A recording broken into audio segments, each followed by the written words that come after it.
Okay.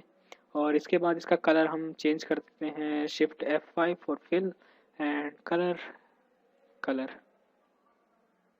Like. और इसके बाद में ग्रेडियंट हमारे पास एक टूल होता है, उसकी मदद से हम अच्छे जो है वो बना सकते हैं फ्लिप। ओके। इसके बाद में हमारे पास ग्रेडियंट टूल होता है, ग्रेडियंट टूल से हम जैसे आप यहाँ पे देखें तो इस तरह का हम ग्रेडियंट क्रिएट कर सकते हैं। करने के लिए हमें सिर्फ क्लिक करके ड्रैग करना होता है और ये उस तरह का जो दिखा रखा है जैसे इसका सेंटर पॉइंट से लेकर बाहर की तरफ ये ग्रेडियंट क्रिएट करता है। तो हम या तो एक इस तरह का यानी सेंटर से स्टार्ट होने वाला ग्रेडियंट बना सकते हैं या फिर इस तरह से चलने वाला ग्रेडियंट भी बना सकते हैं, यानी एक कलर से दूसरे में इजीली ट्रांसफॉर्म होने वाला। जो मोस्टली मैं यूज़ करता हूँ इसी तरह ग्रेडियंट, इसमें जैसे मैं एक तरफ यूज़ करता हूँ थोड़ा लाइट कलर एंड देन थोड़ा डार्क कलर, और फिर एक ग्रेडियंट क्रिएट करते हैं कुछ इस तरह से। और मे बी इन कलर को अगर इस तरह से करें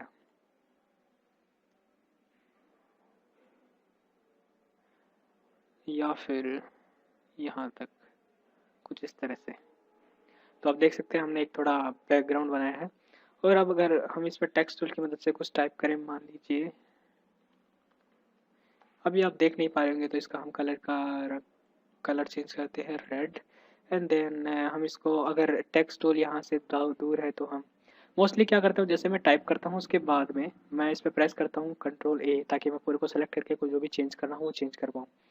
और यहाँ से जो है मैं इसकी वो टेक्स्ट बाद में बताएंगे आपको।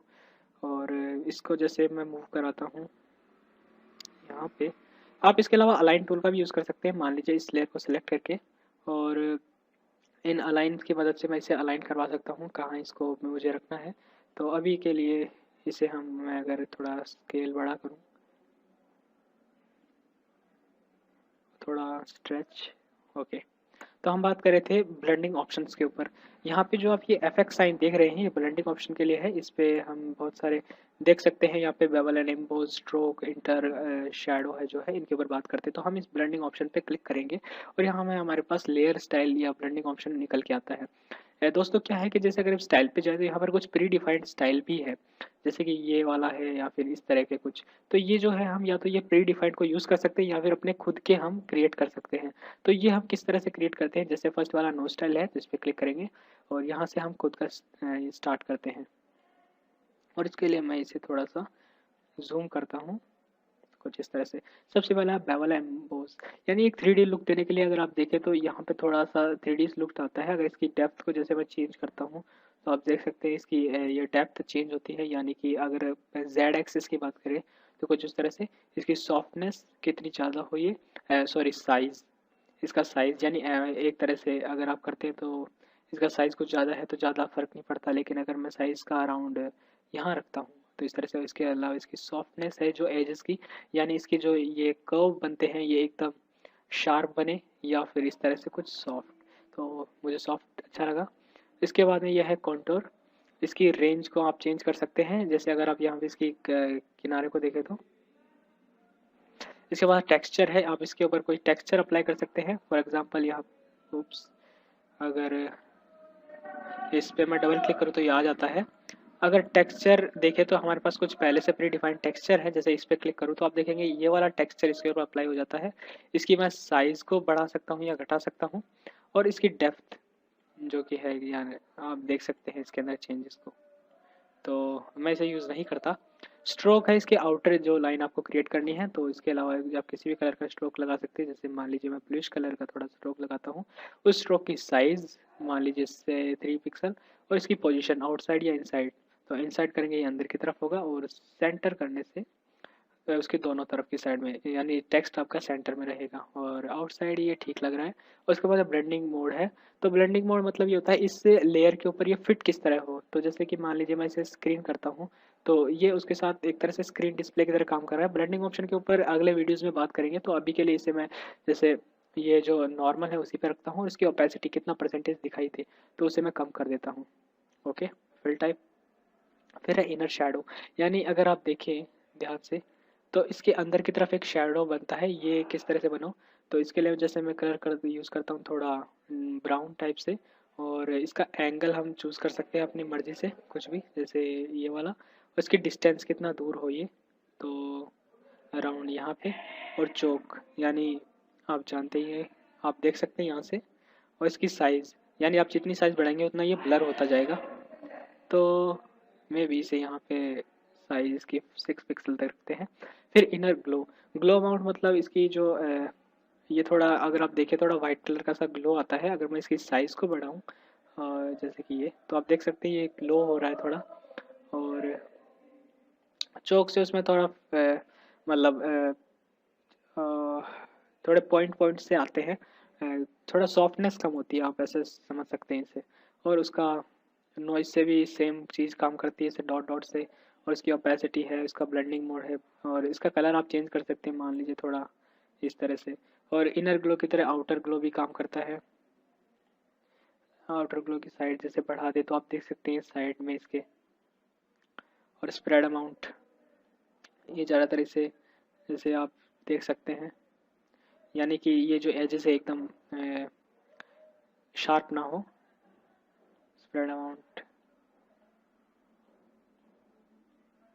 ओके। और इसके अलावा ड्रॉप शेडो जो मैं मोस्टली यूज़ करता हूँ, डिस्टेंस इसकी, जैसे आप अगर साइड में देखें इसके तो ये शेडो आता है। और स्प्रेड साइज आप देख सकते हैं वही 0% स्प्रेड यानी एकदम स्मूथ। और इसकी साइज़ जो है उसके हिसाब से ब्लर होता है। तो अभी ठीक लग रहा है। इसकी ओपेसिटी और मे बी एंगल इसका थोड़ा चेंज करें अगर हम कुछ इस तरह से। और फिर पैटर्न ओवरले, एक पैटर्न जैसे आपके पास कुछ है, आप ये पैटर्न नेट से भी डाउनलोड कर सकते हैं अलग से। और इसकी स्केल आपको कितनी साइज रखनी है, और मे बी इसे हम अगर स्क्रीन करें और इसकी ओपेसिटी कम कर दें, ठीक है। और ग्रेडियंट ओवरले, इसका मतलब आपको इसके टेक्स्ट में कुछ ग्रेडियंट देना है। तो जैसे ये जो पहले से ग्रेडियंट है जो कि ऊपर वाइट से ब्लैक जा रहा है, या फिर मुझे ये वाला ग्रेडियंट यूज़ करना है, इसके अंदर जो है मैं इस ग्रेडियंट को यहाँ से एडजस्ट कर सकता हूँ, यानी कलर रेंज कहाँ से स्टार्ट हो कहाँ पे ख़त्म हो, और ये मिड एरिया कहाँ पे हो इसका, वो मैं एडजस्ट कर सकता हूँ अपनी तरफ से। या फिर मैं कुछ जो पहले से प्री डिफाइंड ग्रेडियंट्स उनको यूज़ कर सकता हूँ। तो इस तरह से इसमें ग्रेडियंट काम करते हैं। और मोस्टली मैं इसी को यूज़ करना पसंद करता हूँ, और इसे स्क्रीन ब्लेंडिंग मोड देता हूँ, ताकि आप देख सकते हैं यहाँ पे ऑरेंज कलर से रेड में जाता है। और इसकी ओपेसिटी आप कम कर सकते हैं। और मे बी इसका साइज जो स्केल है उसको भी आप एडजस्ट कर सकते हैं। स्केल का मेन फ़र्क, जैसे अगर मैं इसे नॉर्मल करके बताऊँ, स्केल 0 करेंगे तो आप देख सकते हैं यहाँ पे प्योर वाइट से प्योर ब्लैक में जाता है कुछ इस तरह से। और स्केल बढ़ा देंगे तो कुछ इस तरह से। तो मे बी 100% के अराउंड ये सही लगता है। और इसका इसे मल्टीप्लाई नोप, इसे स्क्रीन ही रखते हैं, तो स्क्रीन लुक्स बेटर एंड इससे कम। और इसके स्टाइल लीनियर या फिर रेडिकल, रेडियल में बीच से स्टार्ट होता है। अगर मैं इसको जूम आउट करूँ, अगर आप देख पा रहे हो तो यहाँ पे बीच में ये उस तरह से होता है, पर इसे लीनियर ही रखते हैं। तो आप देख सकते हैं हमारे पास ये जो इफेक्ट्स हैं यहाँ पे सारे अप्लाई हो जाते हैं। इसे मिनिमाइज करने के लिए यहाँ पे आप क्लिक कर सकते हैं। और हमें कोई एक स्पेशल जो इफेक्ट को अगर बंद करना हो तो मैं इस पे जैसे इस पे क्लिक करके उसको बंद कर सकता हूँ, बेवल एंड एम्बोस। और मेरे ख्याल से अब ये ज़्यादा सही लग रहा है। और मुझे सारे ऑफ करने तो इस आई पे क्लिक करके ऑफ कर सकता हूँ। और वो मुझे दोबारा लाना है तो सिंपली मैं स्ट्रोक के ऊपर दोबारा क्लिक करूँगा तो वो चाहे सारे आ जाएंगे कुछ इस तरह से। तो इस तरह से जो है हम ब्लेंडिंग ऑप्शन को यूज़ करके अलग अलग तरह की स्टाइल्स क्रिएट कर सकते हैं।